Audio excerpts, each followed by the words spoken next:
नमस्कार दोस्तों, स्वागत है आपका हमारे चैनल आसान भाषा में। तो आज का हमारा टॉपिक है सोयल सैंपलिंग। तो चलिए शुरू करते हैं। सबसे पहले हम पढ़ेंगे कि सोयल सैंपलिंग होता क्या है। तो सोयल सैंपलिंग एक प्रोसेस है जिसमें हम क्या करते हैं, सोयल को मतलब मिट्टी को क्या करते हैं, कहीं से भी इकट्ठा करते हैं ताकि हम उसकी क्या कर सकें, उसकी प्रॉपर्टीज को टेस्ट कर सकें। ठीक है, अब इससे क्या क्या टेस्ट कर सकते हैं हम, क्या क्या मिलता है हमें इससे कि सोयल की फर्टिलिटी क्या है, ठीक है, उपजाऊता कैसी है उसकी, न्यूट्रिएंट्स लेवल कैसे है उसके, पीएच कैसा है उसका, और भी कई बातें हैं इसकी जो हम क्या कर सकते हैं, सोयल सैंपलिंग से क्या कर सकते हैं, हम पता लगा सकते हैं। ठीक है, अब उसके बाद पढ़ेंगे हम कि सोयल सैंपलिंग इंपॉर्टेंट क्यों है। तो इससे क्या कर पता लगता है, हम न्यूट्रिएंट्स लेवल पता लगते हैं हमें, जो इसके जो भी सोइल है, जो मिट्टी है किसी भी जगह की, ठीक, किसी भी एरिया की जो मिट्टी है उसके क्या करते हैं, हमें न्यूट्रिएंट स्टेटस पता लगते हैं कि कितना वहाँ पे उपजाऊ पत्ता है, कि क्या-क्या उसमें वहाँ पे उगाया जा सकता है। ठीक है? इम्प्रूव होती है क्रॉप की प्रोडक्टिविटी, ठीक है? अगर हमें किसी भी मिट्टी के बारे में अच्छे से जानकारी है, तो हमारे अब जो अपनी फसल है उसकी क्या करते हैं, प्रोडक्टिविटी को हम क्या कर सकते हैं, इम्प्रूव कर सकते हैं। अगर वहाँ के न्यूट्रिएंट्स लेवल का पता लग चुका है, ठीक है? और स्टेटस का पता लग चुका है कि यहाँ पे इतने जो न्यूट्रिएंट्स है, तो वहाँ पे उस टाइप के फर्टिलाइज़र डालने डालने की ज़रूरत है ही नहीं है, जिससे हमारा क्या होगा, काफ़ी सारा पैसा बच जाएगा। प्रिवेंट करती है ओवर यूज़ ऑफ केमिकल्स। अब वही है, फर्टिलाइज़र्स का पैसा बचेगा तो मतलब ज़्यादा हमें केमिकल्स की क्या हमें यूज़ करने की ज़रूरत पड़ेगी ही नहीं, तो उससे क्या होगा, प्रिवेंट हो जाएगी कि हम उसके कभी भी ओवर यूज़ ना करें, उतने यूज़ करें जितने हमें ज़रूरत है। सपोर्ट करती है सस्टेनेबल फार्मिंग को, ठीक है? हम उस इससे यही पता लगता है कि किस भूमि पे कितनी हमें फार्मिंग करनी है। ये नहीं कि उसपे लगे पड़े हैं, फार्मिंग करे जा रहे हैं, उसको बिल्कुल ही बंजर बना के छोड़ दिया। हमें क्या करते हैं, सस्टेनेबल फार्मिंग को इससे क्या करते हैं, पता लग जाता है कि इतना ही इस पे क्या कर सकते हैं, हम फार्मिंग कर सकते हैं। अब कब कब करनी चाहिए हमें सोइल की सैंपलिंग, ठीक है? कब करते हैं हम जो sample, when to sample soil, ठीक, कब करते हैं हम ये, ठीक है? सिचुएशन क्या होती है, जैसे बिफोर प्लांटिंग क्रॉप्स, मतलब जो भी अपनी फसल उगानी है उससे पहले। अब बेस्ट टाइम क्या है सैंपल करने का, 3 से 6 महीने, जब भी आपने बीज वगैरह बोने हैं ना, उससे 3 से 6 महीने पहले आपको सैंपलिंग करनी चाहिए उसकी, जो भी सोइल है वहाँ की। या फिर मॉनिटरिंग सोइल हेल्थ, अब सोइल हेल्थ की मॉनिटरिंग करनी हो तब आप कर सकते हैं। जैसे कि आप हर साल में उसी टाइम पे, जैसे मान लो गेहूँ है, एक पर्टिकुलर टाइम पे उगाई जा रही है, तो अगले साल भी आप उसी टाइम पे क्या करोगे, सोइल की सैंपलिंग करोगे। और कब करनी चाहिए? कब कर सकते हैं, या फिर आफ्टर अप्लाइंग फर्टिलाइज़र, आपने कोई फर्टिलाइज़र अप्लाई कर दिए हैं, ठीक है? उसके क्या 2-3 महीने बाद क्या करते हैं, एप्लीकेशन के बाद आप क्या कर सकते हैं, सैंपलिंग कर सकते हैं। या फिर आपको कभी कोई सस्पेक्टेड कंटैमिनेशन मिले, मान लो कहीं पे कोई आपको लगता है कि यहाँ पे मिट्टी दूषित हो रही है, काली पड़ रही है, अलग-अलग कलर हो रहे हैं इसके, ठीक है? तो वहाँ पे करते हैं, जब भी आपको ज़रूर लगे अर्जेंट केस में, कभी भी किसी भी टाइम पे वो सैंपलिंग हम कर सकते हैं। उसके बाद अब टूल्स कौन-कौन से यूज़ होते हैं इसमें सैंपलिंग करने के लिए?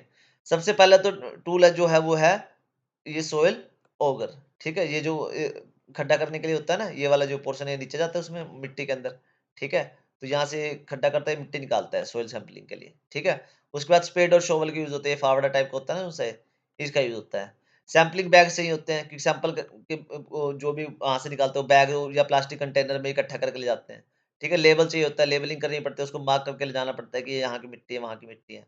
जीपीएस चाहिए होता है लोकेशन की, जहाँ से आपने ली है ना, ताकि उसको ट्रैक करके जा ताकर जैसे मान लो बड़ा फार्म है तो लोकेशन को ट्रैक करा जा सके, उसके लिए जीपीएस की भी ज़रूरत होती है इसमें। अब उसके बाद टाइप्स कौन-कौन से हैं सैंपलिंग मेथड के? तो सबसे पहला आता है रैंडम सैंपलिंग, ठीक है? तो उसमें क्या है कि सैंपल कहीं से भी लिया जाएगा, अक्रॉस द फील्ड, कहीं पे भी खेत है ना बहुत बड़ा, ठीक है? वहाँ से क्या करेंगे, रैंडमली कहीं से भी हम क्या करेंगे, सैंपल को उठा लेंगे, ठीक है? सॉइल सैंपलिंग के लिए। दूसरा क्या है, सिस्टमैटिक ग्रिड सैंपलिंग, ठीक है? इसमें क्या करें, फील्ड को डिवाइड कर देंगे ग्रिड के अंदर, ठीक है? और उसमें क्या है, सैंपल ले लेंगे, कहीं के हर पार्ट से क्या करेंगे, अलग-अलग सैंपल हम ले लेंगे, ठीक है? इसको ग्रिड सैंपलिंग बोलते हैं, जो हम आगे एग्जांपल में पढ़ेंगे, ठीक है? उसके बाद है ज़ोन सैंपलिंग, ठीक है? फील्ड्स डिवाइड कर देंगे based on the soil type, ठीक है? जो या उसकी क्रॉप की जो हिस्ट्री है, मान लो यहाँ पे चावल उगाया जाता था, उसके हिस्ट्री के हिसाब से क्या करेंगे, फील्ड को डिवाइड कर देंगे और सोइल की टाइप के हिसाब से डिवाइड कर देंगे। तो क्या करें, हम ज़ोन बाँट देंगे अलग-अलग, ठीक है? उसके बाद हम क्या करेंगे, उसकी सैंपलिंग करेंगे। एक होती है कंपोजिट सैंपलिंग, इसमें क्या करते हैं, जो सब सैंपल्स होते हैं ना, उनको क्या करते हैं, मिक्स कर देते हैं, एक बना देते हैं उसका। उसके बाद उसकी क्या करते हैं, सैंपलिंग करी जाती है। तो ये सारे 4 यहाँ पे इसके मेन मेथड्स हैं सोइल सैंपलिंग के। अब ये है इसके स्टेप्स जो हम सोइल सैंपलिंग में यूज़ करते हैं। सबसे पहले तो कोई भी एक फ़ील्ड हम चूज़ कर लेंगे, ठीक है? सिस्टमैटिक ग्रिड एक हमने चूज़ कर लिया यहाँ पे, ठीक है? ताकि हमारे जो सिस्टमैटिक तरीके से क्या हो पाए, हमारा सैंपलिंग हो पाए। उसके बाद ये ओज़र है, इसको यहाँ पे चलाया हुआ है देखो जैसे मिट्टी के अंदर, ठीक है? हमने क्या करना है, फ़ील्ड से क्या करना है, जो सैंपल है वो इकट्ठा ले करना है। उसके बाद करना है सैंपल मिक्सिंग करनी है। मान लो अलग-अलग जगह से सैंपल ग्रिड से सैंपल लिए हुए हैं यहाँ यहाँ से। उसको क्या करना है, एक बाउल में क्या कर लेना है, मिक्स कर लेना है, उसको चूरा सा बना लेना है। उसके बाद करना है, क्या करना है, सैंपल ट्रांसफर टू एक्सट्रैक्ट, ठीक है। जो ये एक्सट्रैक्ट होता है ना, ये पानी होता है, डिस्टिल्ड वाटर भी ले सकते हैं इसमें, ठीक है। तो इसमें क्या करते हैं, मिट्टी को मिला देते हैं और ये हमारा क्या करते हैं, डाइल्यूटेड मिक्सचर बन जाता है। उसके बाद क्या करते हैं, इसको फिल्ट्रेट कर लेते हैं, मतलब गंदा पानी जो जो पानी है ना वो इसमें से निकाल देते हैं, मिट्टी मिट्टी रह जाती है। उसके बाद क्या करते हैं, इसकी फिल्टर की टेस्टिंग करी जाती है, न्यूट्रिएंट्स लेवल, पीएच वगैरह के लिए इसकी क्या करते रहते हैं, टेस्टिंग की जाती है। ये सारे स्टेप्स हमने वहाँ पे यहाँ पे बताए गए हैं, जो वहाँ पे पहले एक्सप्लेन करे हैं ना हमने वहाँ पे, ठीक है। सैंपलिंग लेनी है अलग-अलग लोकेशन से, ग्रिड वाले में करनी है हमने या पैटर्न में, ठीक है। सोइल से उसको सैंपल ले लेना है, ओगर से क्या कर लेना है, सैंपल ले लेना है वहाँ से, ठीक है। कंबाइन कर लेना है सोइल, जो भी उसको वहाँ से सैंपल मिला हमें, ठीक है, उसको बाउल में सब कंबाइन करके मिक्सचर बना लेना उसका, ठीक है, यूनिफॉर्म सा, ताकि वो डली वगैरह ना रहे इसमें, ठीक है। फिर एक्सट्रैक्ट मिक्स करना है उसमें, उसको फिल्ट्रेट कर लेना है, ठीक है। उसके बाद उसको क्या करना है, लैब में फ़िल्टर के लिए, उसके टेस्टिंग के लिए भेज देना है, लेबल वगैरह लगा के। अब सैंपल एक रिपोर्ट आए आए आए मान ले, ठीक है? तो कैसी रिपोर्ट आएगी, किस टाइप की आएगी? एक यहाँ पे एक सैंपल रिपोर्ट लिखी है हमने, सैंपल टेस्ट की, ठीक है? उसमें क्या आएँगे, पैरामीटर्स आएँगे, मान लो कहीं की रिपोर्ट की हुई है, पीएच लेवल आया मान लो, ठीक है? 6.5 आया है, ठीक है? तो रिकमेंडेड रेंज क्या होती है? 6 से लेके 7.5 के बीच की होती है।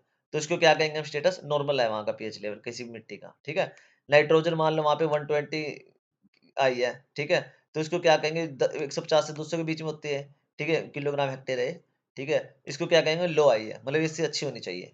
उसके बाद फास्फोरस आई है, ये क्या है, 40 केजी आया मान लो, ठीक है? मतलब ये 30 से 50 के बीच में होनी चाहिए, तो इसको भी क्या कहेंगे, सफिशिएंट है, मतलब काम चलाने लायक है। पोटेशियम आया हमारा, मतलब 180 किलोग्राम पर हेक्टेयर आया है, ठीक है? तो इसको और रेंज क्या है इसकी, 150 से लेके 250 के बीच में, तो इसको क्या कहें हम, स्टेटस क्या है इसका, नॉर्मल है। तो ये एक सैंपल रिपोर्ट है जो हमें टेस्टिंग के बाद मिलती है। उसके बाद कॉमन मिस्टेक्स कौन-सी हैं, अगर आप कहीं पे भी सैंपलिंग कर रहे हो, सोइल सैंपलिंग कर रहे हो। Sampling one only one spot, आप मान लो एक ही स्पॉट पे सैंपलिंग कर देना, तो आपको रिप्रेजेंटेटिव से रिजल्ट नहीं मिलेंगे, रिप्रेजेंटेटिव से रिजल्ट नहीं मिलेंगे। मान लो एक ही जगह पे कर दे और दूसरी जगह पे कुछ और रिजल्ट आ रहा है, तो उसका आप कह नहीं सकते कि ये सारे सोइल को क्या कर रहा है, रिप्रेजेंट कर रहा है। यूजिंग डर्टी टूल्स, ठीक है, आपने जो टूल्स वगैरह वो काफ़ी गंदे हैं, कंटामिनेटेड से हैं, ठीक है, तो वो क्या कर देंगे, आपके सैंपल को भी क्या कर देंगे, दूषित कर देंगे। इग्नोरिंग डेप्थ गाइडलाइंस, ठीक है, जो भी रॉन्ग न्यूट्रिएंट्स रीडिंग्स हैं, मान लो वो आई है रीडिंग अलग-अलग आई है और आपने रॉन्ग न्यूट्रिएंट्स रीडिंग पढ़ लिया है, तो भी क्या हो जाएगी, आपकी जो सोइल सैंपलिंग खराब हो जाएगी।